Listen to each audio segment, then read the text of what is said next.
Part 1. You will hear a woman called Jan phoning a man about their local conservation group. First, you have some time to look at questions 1 to 5.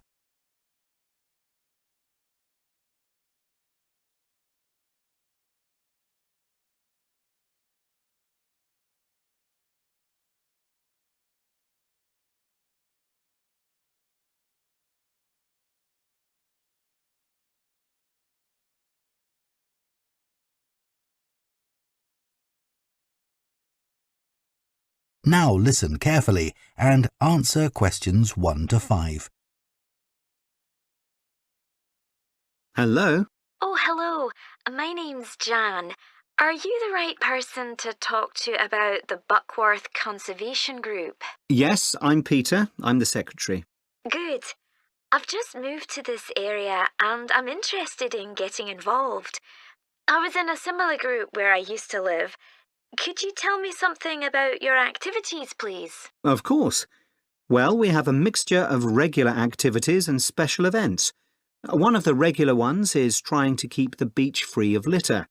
A few of us spend a couple of hours a month on it, and it's awful how much there is to clear. I wish people would be more responsible and take it home with them. I totally agree. I'd be happy to help with that. Is it okay to take dogs? I'm afraid not, as they're banned from the beach itself. You can take them along the cliffs, though, and children are welcome. Right. We also manage a nature reserve, and there's a lot to do there all year round. For example, because it's a popular place to visit, we spend a lot of time looking after the paths and making sure they're in good condition for walking. I could certainly help with that. Good.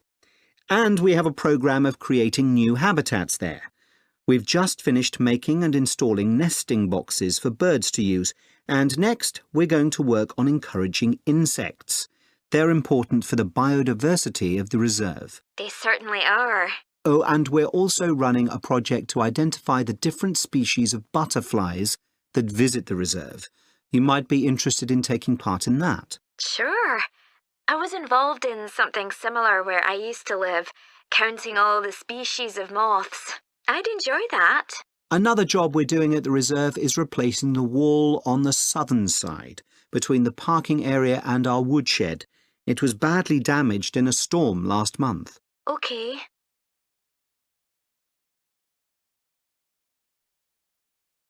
Before you hear the rest of the conversation, you have some time to look at questions 6 to 10.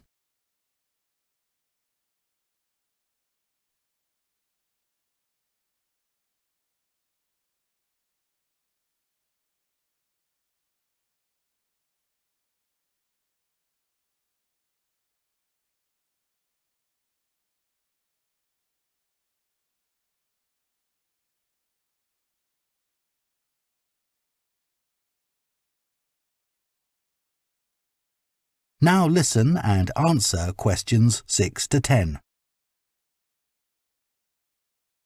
Then, as I said, we have a programme of events as well, both at the weekend and during the week. Right. I presume you have guided walks.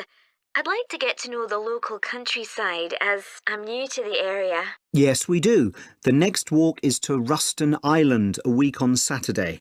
We'll be meeting in the car park at Dunsmore Beach at low tide.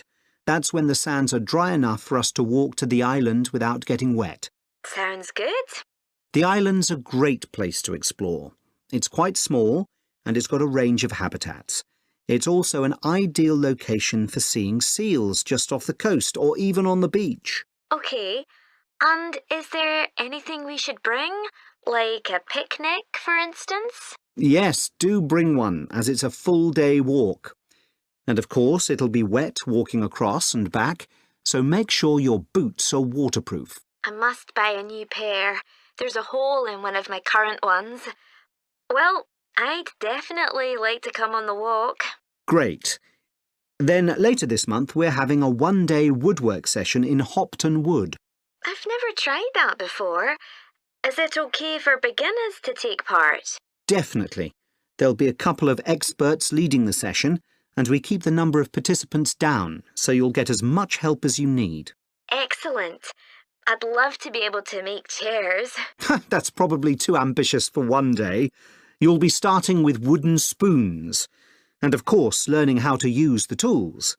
And anything you make is yours to take home with you. That sounds like fun. When is it? It's on the 17th from 10 a.m. until 3. There's a charge of £35, including lunch, or £40 if you want to camp in the wood. I should think I'll come home the same day. Well, I'd certainly like to join the group. It sounds like you've got... That is the end of Part 1. You now have half a minute to check your answers to Part 1.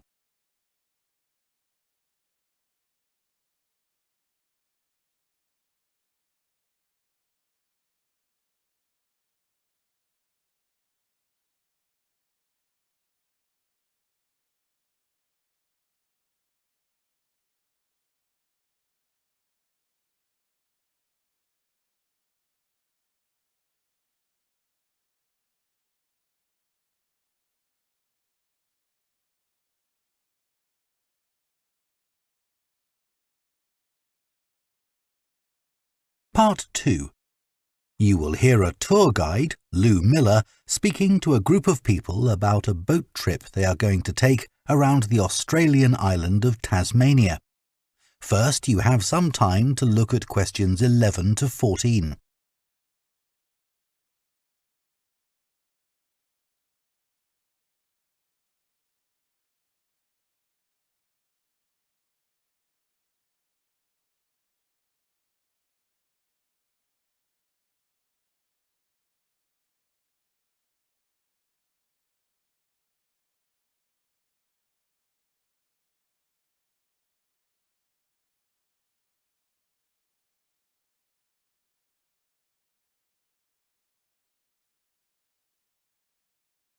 Now listen carefully and answer questions 11 to 14.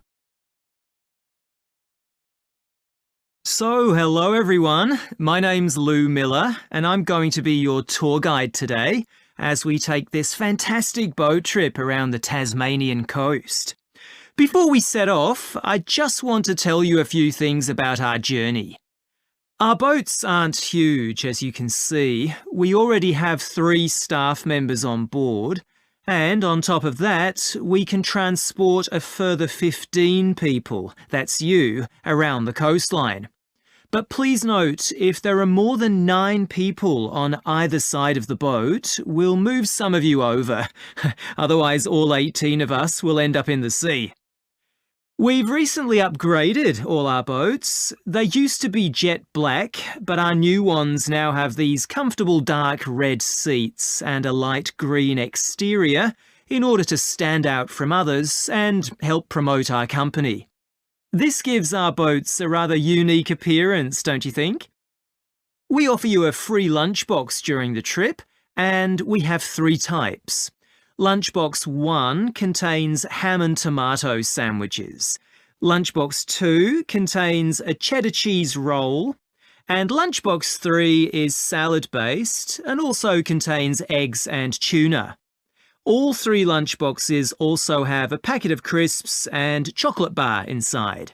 Please let staff know which lunchbox you prefer. I'm sure I don't have to ask you not to throw anything into the sea. We don't have any bins to put litter in, but Jess, myself or Ray, our other guide, will collect it from you after lunch and put it all in a large plastic sack.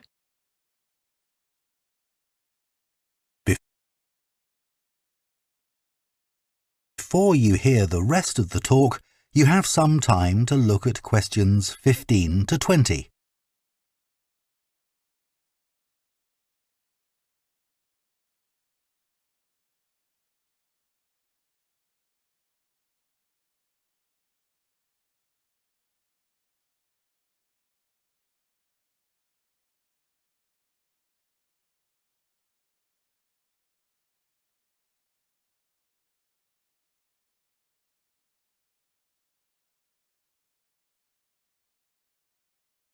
Now listen and answer questions 15 to 20. The engine on the boat makes quite a lot of noise, so before we head off, let me tell you a few things about what you're going to see. This area is famous for its ancient lighthouse, which you'll see from the boat as we turn past the first little island. It was built in 1838 to protect sailors, as a number of shipwrecks had led to significant loss of life. The construction itself was complicated, as some of the original drawings kept by the local council show. It sits right on top of the cliffs in a very isolated spot. In the 19th century, there were many jobs there, such as polishing the brass lamps, chopping firewood, and cleaning windows that kept lighthouse keepers busy. These workers were mainly prison convicts until the middle of that century, when ordinary families willing to live in such circumstances took over. Some of you have asked me what creatures we can expect to see. I know everyone loves the penguins, but they're very shy and unfortunately tend to hide from passing boats. But you might see birds in the distance, such as sea eagles, flying around the cliff edges where they nest. When we get to the rocky area inhabited by fur seals, we'll stop and watch them swimming around the coast. They're inquisitive creatures, so don't be surprised if one pops up right in front of you. Their predators, orca whales, hunt along the coastline too, but spotting one of these is rare. Dolphins, on the other hand, can sometimes approach on their own or in groups as they ride the waves beside us. Lastly, I want to mention the caves. Tasmania is famous for its caves, and the ones we'll pass by are so amazing that people are lost for words when they see them. They can only be approached by sea, but if you feel that you want to see more than we're able to show you, then you can take a kayak into the area on another day, and one of our staff will give you more information on that. What we'll do is to go through a narrow channel, past some incredible rock formations, and from there we'll be able to see the openings to the caves, and at that point we'll talk to you about what lies beyond. That is the end of Part 2. You now have half a minute to check your answers to Part 2.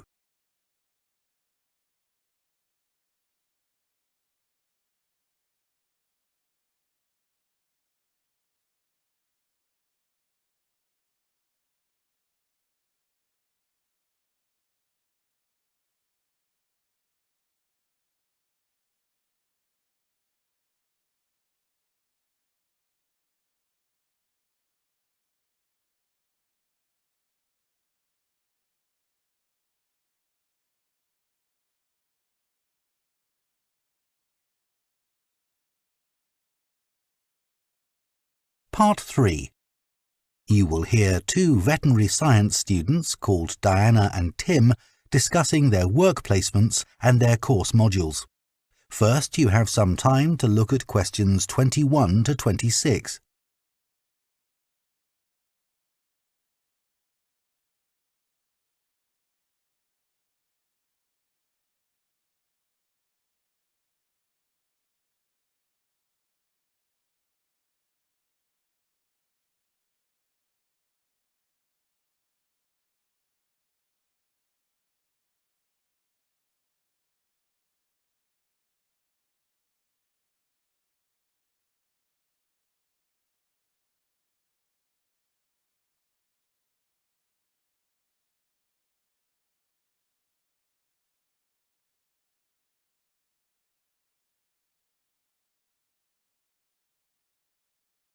Now listen carefully and answer questions 21 to 26.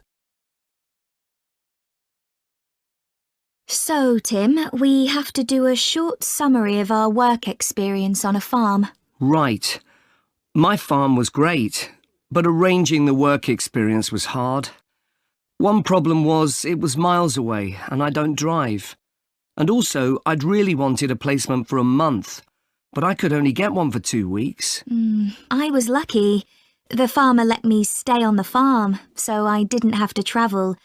But finding the right sort of farm to apply to wasn't easy. No, they don't seem to have websites, do they? I found mine through a friend of my mother's, but it wasn't easy. No. My farm was mostly livestock, especially sheep. I really enjoyed helping out with them. I was up most of one night helping a sheep deliver a lamb. On your own? No, the farmer was there, and he told me what to do. It wasn't a straightforward birth, but I managed.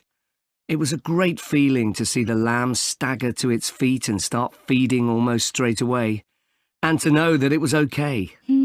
Then another time, a lamb had broken its leg, and they got the vet in to set it, and he talked me through what he was doing. That was really useful. Yes, my farm had sheep too. The farm was in a valley and they had a lowland breed called Suffolks, although the farmer said they'd had other breeds in the past. So were they bred for their meat? Mostly, yes. They're quite big and solid.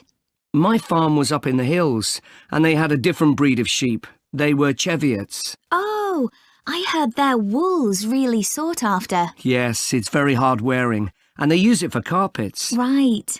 I was interested in the amount of supplements they add to animals' feed nowadays. Like, even the chickens got extra vitamins and electrolytes in their feed. Yes, I found that too. And they're not cheap. But my farmer said some are overpriced for what they are, and he didn't give them as a matter of routine, just at times when the chickens seemed to particularly require them. Yes, mine said the same. He said certain breeds of chickens might need more supplements than the others, but the cheap and expensive ones are all basically the same. So, did your farm have any other livestock, Diana? Yes, dairy cows. I made a really embarrassing mistake when I was working in the milk shed. Some cows had been treated with antibiotics, so their milk wasn't suitable for human consumption, and it had to be put in a separate container. But I got mixed up, and I poured some milk from the wrong cow in with the milk for humans, so the whole lot had to be thrown away. The farmer wasn't too happy with me. I asked my farmer how much he depended on the vet to deal with health problems. I'd read reports that the livestock's health is being affected as farmers are under pressure to increase production. Well, he didn't agree with that, but he said that actually some of the stuff the vets do, like minor operations, he'd be quite capable of doing himself. Yeah, my farmer said the same, but he reckons vet skills are still needed.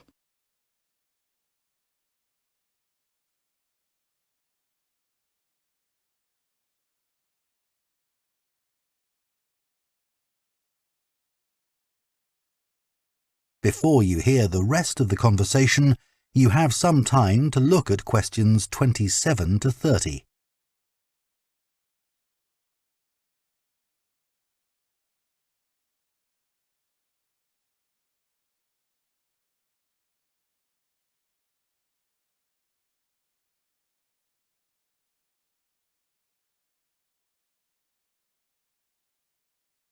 Now listen and answer questions 27 to 30. Now we've got to give a bit of feedback about last term's modules. Just short comments, apparently. Shall we do that now? OK, so medical terminology. Well, my heart sank when I saw that, especially right at the beginning of the course, and I did struggle with it.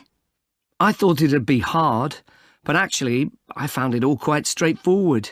What did you think about diet and nutrition? OK, I suppose. Do you remember what they told us about pet food and the fact that there's such limited checking into whether or not it's contaminated? I mean, in comparison with the checks on food for humans, I thought that was terrible. I think the module that really impressed me was the animal disease one, when we looked at domesticated animals in different parts of the world, like camels and water buffalo and alpaca. The economies of so many countries depend on these, but scientists don't know much about the diseases that affect them. Yes. I thought they'd know a lot about ways of controlling and eradicating those diseases, but that's not the case at all. I loved the wildlife medication unit. Things like helping birds that have been caught in oil spills. That's something I hadn't thought about before. Yeah, I thought I might write my dissertation on something connected with that. Right. So, actually, I was thinking something along the same lines. That is the end of Part 3. You now have half a minute to check your answers to Part 3.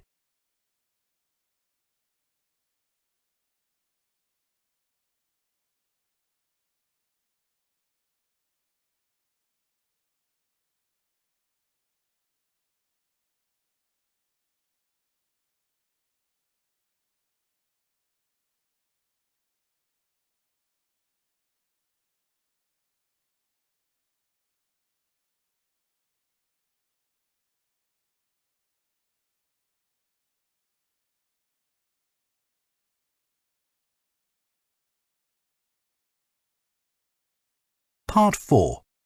You will hear an anthropology student giving a presentation on spiral path designs known as labyrinths. First, you have some time to look at questions 31 to 40.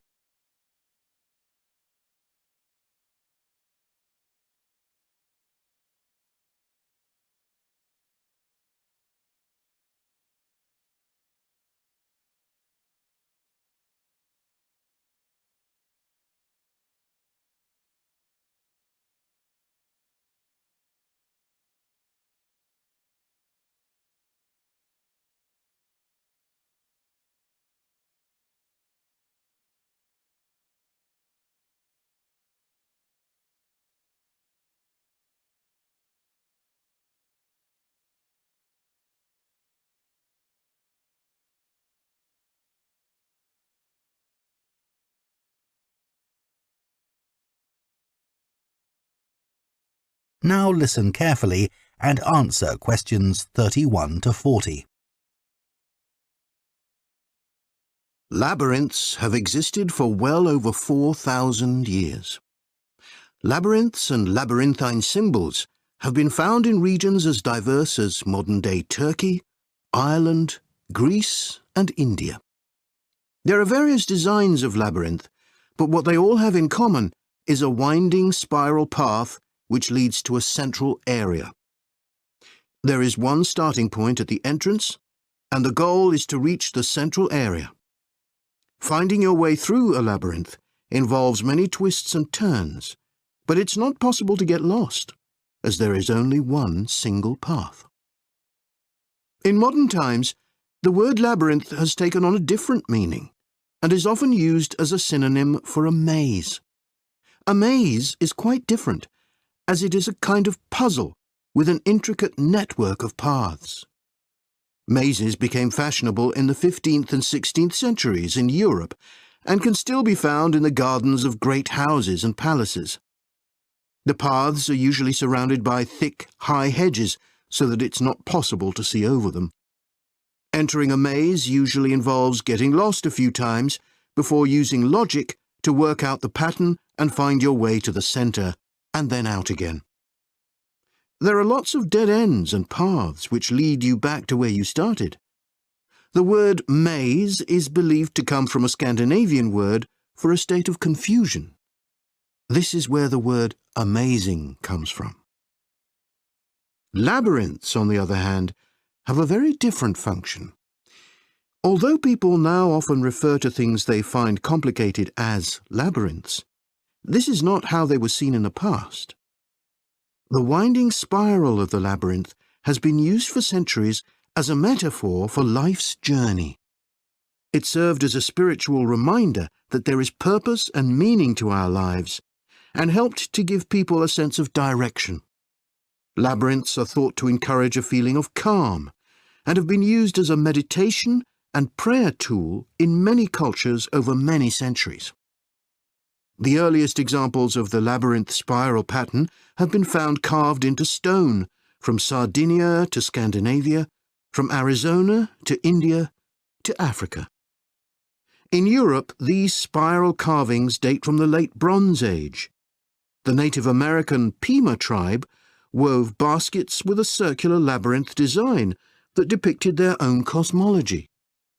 In ancient Greece, the labyrinth spiral was used on coins around 4,000 years ago.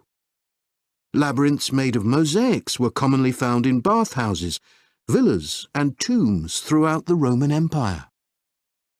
In northern Europe, there were actual physical labyrinths designed for walking on. These were cut into the turf or grass, usually in a circular pattern. The origin of these walking labyrinths remains unclear, but they were probably used for fertility rites, which may date back thousands of years. 11 examples of turf labyrinths survive today, including the largest one at Saffron Walden, England, which used to have a large tree in the middle of it.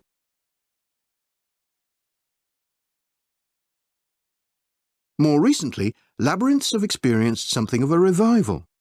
Some believe that walking a labyrinth promotes healing and mindfulness, and there are those who believe in its emotional and physical benefits, which include slower breathing and a restored sense of balance and perspective. This idea has become so popular that labyrinths have been laid into the floors of spas, wellness centres, and even prisons in recent years. A pamphlet at Colorado Children's Hospital informs patients that walking a labyrinth can often calm people in the midst of a crisis. And apparently, it's not only patients who benefit. Many visitors find walking a labyrinth less stressful than sitting in a corridor or waiting room. Some doctors even walk the labyrinth during their breaks. In some hospitals, patients who can't walk can have a paper finger labyrinth brought to their bed. The science behind the theory is a little sketchy, but there are dozens of small-scale studies which support claims about the benefits of labyrinths. For example, one study found that walking a labyrinth provided short-term calming, relaxation and relief from anxiety for Alzheimer's patients.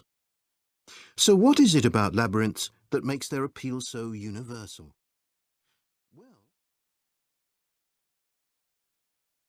That is the end of Part 4. You now have 1 minute to check your answers to Part 4.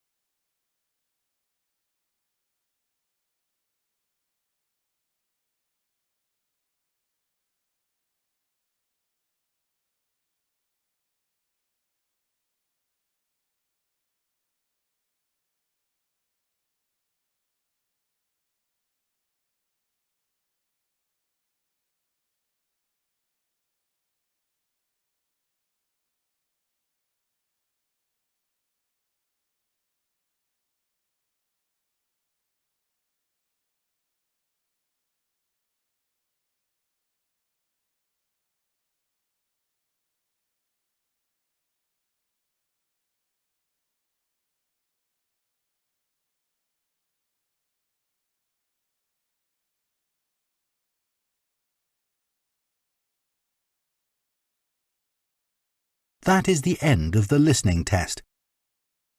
In the IELTS test, you would now have 10 minutes to transfer your answers to the answer sheet.